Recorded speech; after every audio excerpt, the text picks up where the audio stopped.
നമസ്കാരം, രുചികളുടെ ലോകത്തിലേക്ക് എല്ലാവർക്കും ഒരിക്കൽ കൂടി സ്വാഗതം. അപ്പോൾ ഇന്ന് ഞാൻ വന്നിരിക്കുന്നത് നമുക്ക് ചോറിൻ്റെ കൂടെയൊക്കെ സൈഡ് ഡിഷ് ആയിട്ടുള്ള ഒന്നാണ്, ഒരു പച്ചടിയാണ്. അപ്പോൾ പലതരത്തിലുള്ള പച്ചടി നമ്മൾ ഈ രുചികരത്തിൽ ചെയ്തിട്ടുണ്ട്, ഒരുപാട് പച്ചടി ചെയ്തിട്ടുണ്ട്. അപ്പോൾ ഇത് ഞാൻ ചെയ്തിരിക്കുന്നത് വെണ്ടക്ക വെച്ചാണ്. നല്ല ടേസ്റ്റി ആയിട്ടുള്ള ഒരു സംഭവമാണ്. അപ്പോൾ ഇതെങ്ങനെയാണ് ഉണ്ടാക്കുന്നതെന്ന് നമുക്കൊന്ന് കണ്ടുവരാം. അപ്പോൾ ഇതിന് വേണ്ടി ഞാനിവിടെ 150 ഗ്രാം വെണ്ടയാണ് എടുത്തിരിക്കുന്നത്. അപ്പം വെണ്ട ഇങ്ങനെ ചെറുതായിട്ട് കട്ട് ചെയ്ത് വെച്ചിട്ടുണ്ട്. ഈ ഒരു വലുപ്പത്തിൽ കട്ട് ചെയ്ത് വെച്ചു. പിന്നെ വേണ്ടത് തൈരാണ്. തൈര് ഒരു അത്യാവശ്യം പുളിയുള്ള ഒരു തൈര് തന്നെ, ഒരു 250 ml ഞാൻ എടുത്തു വെച്ചിട്ടുണ്ട്. 1/2 കപ്പ് ചിരകിയ തേങ്ങ, 2 പച്ചമുളക്, ഒരു എരിവിനനുസരിച്ച് എടുത്താൽ മതി. പിന്നെ കടുക് വേണം. ഞാനിവിടെ 1 ടീസ്പൂണാണ് എടുത്തിരിക്കുന്നത്. 1 ടീസ്പൂണിൽ ഇതിലെ ഒരു പകുതി ഞാൻ അരപ്പിൻ്റെ കൂടെ ചേർക്കും. ബാക്കിയാണ് താളിക്കാൻ വേണ്ടി ചേർക്കുന്നത്. പിന്നെ താളിക്കാനായിട്ട് 2 വറ്റൽമുളക് വേണം, കറിവേപ്പില, ആവശ്യത്തിന് ഉപ്പ്, അതുപോലെ തന്നെ വെളിച്ചെണ്ണയും വേണം.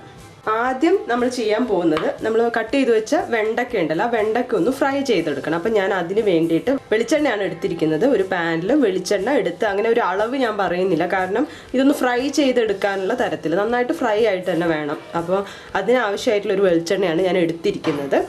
എന്നിട്ട് അതൊന്ന് ചൂടായി വരണം. അപ്പോൾ ചൂടായി വന്നതിന് ശേഷം നമ്മൾ കട്ട് ചെയ്ത് വെച്ചിരിക്കുന്ന വെണ്ട ഇതിലോട്ട് ഇട്ട് കൊടുക്കാം.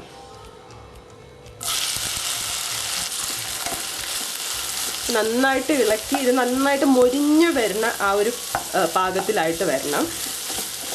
കുറച്ച് ഉപ്പ് വേണമെങ്കിൽ ഇട്ട് കൊടുക്കാം. ഈ ഒന്ന് മൊരിഞ്ഞ് വരാൻ വേണ്ടിയിട്ട് നമുക്ക് കുറച്ച് ഉപ്പ് ചേർത്ത് കൊടുക്കാം. നന്നായിട്ട് ഇളക്കി, കുറച്ച് സമയം എടുക്കും, പക്ഷെ നന്നായിട്ട് ഒന്ന് മൊരിഞ്ഞ് വരിക തന്നെ ചെയ്യണം. കുറച്ച് ഉപ്പ് ചേർക്കുന്നുണ്ട്.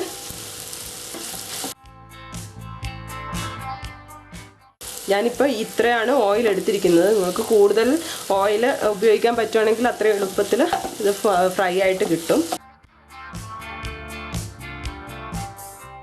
അപ്പം ഇങ്ങനെ ഫ്രൈ ആയിട്ട് വരുന്നുണ്ട്. ഇപ്പം കണ്ടില്ല, ക്വാണ്ടിറ്റി ഇങ്ങനെ കുറഞ്ഞു വരും കേട്ടോ. അപ്പം നന്നായി ഇനിയും ഫ്രൈ ആയിട്ട് വരണം. അപ്പോൾ ഇത് ഫ്രൈ ആവുന്ന സമയം കൊണ്ട് നമുക്ക് അരപ്പൊന്ന് റെഡിയാക്കി എടുക്കാം. അപ്പോൾ അരപ്പ് റെഡിയാക്കാൻ വേണ്ടി ഞാനിവിടെ നമ്മൾ എടുത്ത് വെച്ചിരിക്കുന്ന ചിരകിയ തേങ്ങ മിക്സിയുടെ ജാറിലേക്ക് ഇടുകയാണ്.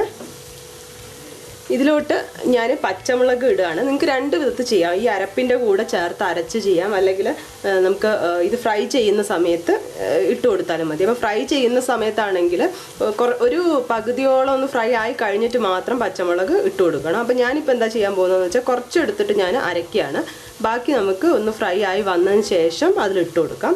അപ്പോൾ ഞാനൊരു 1.5 പച്ചമുളകിൻ്റെ അടുത്തോളം ഇട്ടിട്ടുണ്ട്. 1 പച്ചമുളക് ഇവിടെ എടുത്ത് വെച്ചിട്ടുണ്ട്, നമുക്ക് ഫ്രൈ ചെയ്യുമ്പോൾ ഇടാൻ വേണ്ടി. ഫ്രൈ ചെയ്ത് കഴിഞ്ഞ്, അതായത് കുറച്ച് കഴിഞ്ഞതിന് ശേഷം മാത്രമേ ഇട്ട് കൊടുക്കാൻ പാടുള്ളൂ.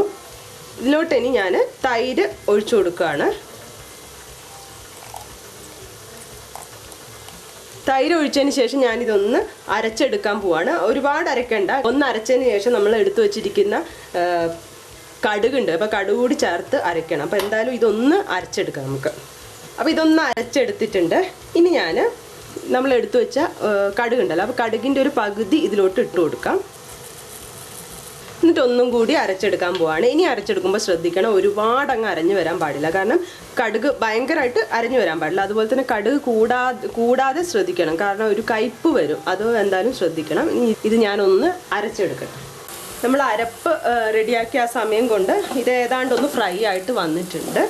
അപ്പോൾ ഇനി ഇതിലോട്ട് ഞാൻ നേരത്തെ അരച്ചതിന് കൂടെയുള്ള പച്ചമുളക് ഉണ്ടല്ലോ, അതുകൂടി ഇട്ട് കൊടുക്കുകയാണ്. കൂടെ കുറച്ച് കറിവേപ്പിലയും കൂടി ചേർത്ത് കൊടുക്കാം. ഒന്നും കൂടി ജസ്റ്റ് ഒന്ന് 1 മിനിറ്റ് ഒന്ന് ജസ്റ്റ് ഒന്ന് നമുക്കിങ്ങനെ ഇളക്കി ഒന്ന് ഇതെല്ലാം ഒന്ന് പച്ചമുളകും ഒന്ന് ഫ്രൈ ആയിട്ട്, അതായത് ഒരുപാടല്ല, ഒന്ന് വഴന്ന് വരണം, അത്ര വരെ ഒന്ന് ചെയ്ത് കൊടുക്കാം. അപ്പോൾ ഇതിപ്പോൾ പാകത്തിനൊക്കെ ഒന്ന് മൊരിഞ്ഞ് വന്നിട്ടുണ്ട്. ഞാൻ സ്റ്റവ് ഓഫ് ചെയ്യാൻ പോവാണ്. സ്റ്റവ് ഓഫ് ചെയ്തതിന് ശേഷം നമുക്ക് ഇതെടുത്തിട്ട് ഒരു ഡിഷിലോട്ട് മാറ്റാം. എന്നിട്ട് ഇതിൽ തന്നെ നമുക്ക് കടുക് താളിച്ചെടുക്കുകയും ചെയ്യാം. അപ്പോൾ ഞാൻ ഇതൊന്ന് ഡിഷിലോട്ട് മാറ്റാൻ പോവാണ്. ഞാനിതിലോട്ട് മാറ്റി കൊടുക്കുകയാണ്. ഞാൻ ഈ ഒരു ഡിഷിലോട്ട് മാറ്റിയിട്ടുണ്ട്. എന്നിട്ട് ഒന്ന് ചൂടൊന്ന് തണിയണം. ഞാനിപ്പോൾ പാനിൽ തന്നെ വെച്ചപ്പോൾ കുറച്ച് ചൂട് തണിഞ്ഞിട്ടുണ്ടായിരുന്നു. അപ്പോൾ ആ ചൂട് തണിഞ്ഞതിന് ശേഷം നമ്മൾ അരപ്പ് ഉണ്ടാക്കിയിട്ടുണ്ടല്ലോ, കടുകും തേങ്ങയും ഒക്കെ ചേർത്ത് പച്ചമുളകും ചേർത്തിട്ടുണ്ടായിരുന്നു, ഉണ്ടാക്കി ആ അരപ്പ് ഇതിലോട്ട് ഒഴിച്ചു കൊടുക്കാൻ പോവാണ്. ഇതൊന്ന് മിക്സ് ചെയ്ത് കൊടുക്കാം. പിന്നെ ശ്രദ്ധിക്കേണ്ടതെന്ന് വെച്ചാൽ നമ്മൾ ഉപ്പ് ചേർത്തത് ഇതൊന്ന് ഫ്രൈ ചെയ്തെടുക്കുമ്പോഴാണ്. അപ്പോൾ ഈ ഒരു സ്റ്റേജിലാണ് ഇനി നമ്മൾ ഉപ്പ് നോക്കാൻ പോകുന്നത്. ഉപ്പ് കുറവാണ്, അപ്പോൾ ഞാൻ കുറച്ചുകൂടി ഉപ്പ് ചേർക്കുന്നുണ്ട്.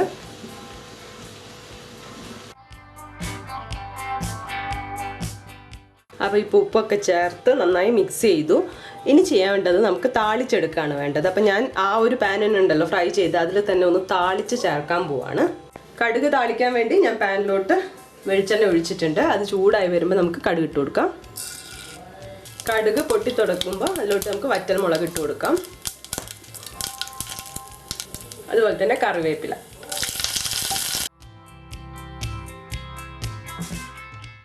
നമുക്ക് സ്റ്റൗ ഓഫ് ചെയ്യാം.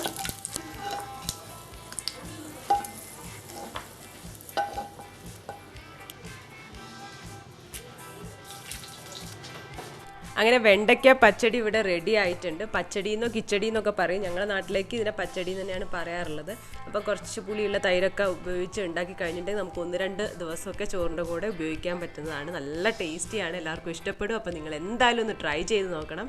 അതുപോലെ തന്നെ ഇതുവരെ രുചികരം ചാനൽ സബ്സ്ക്രൈബ് ചെയ്തില്ലെങ്കിൽ സബ്സ്ക്രൈബ് ചെയ്യാനും മറക്കരുത്. അപ്പോൾ അടുത്ത റെസിപ്പിയുമായി കാണുന്നവരെ ബൈ.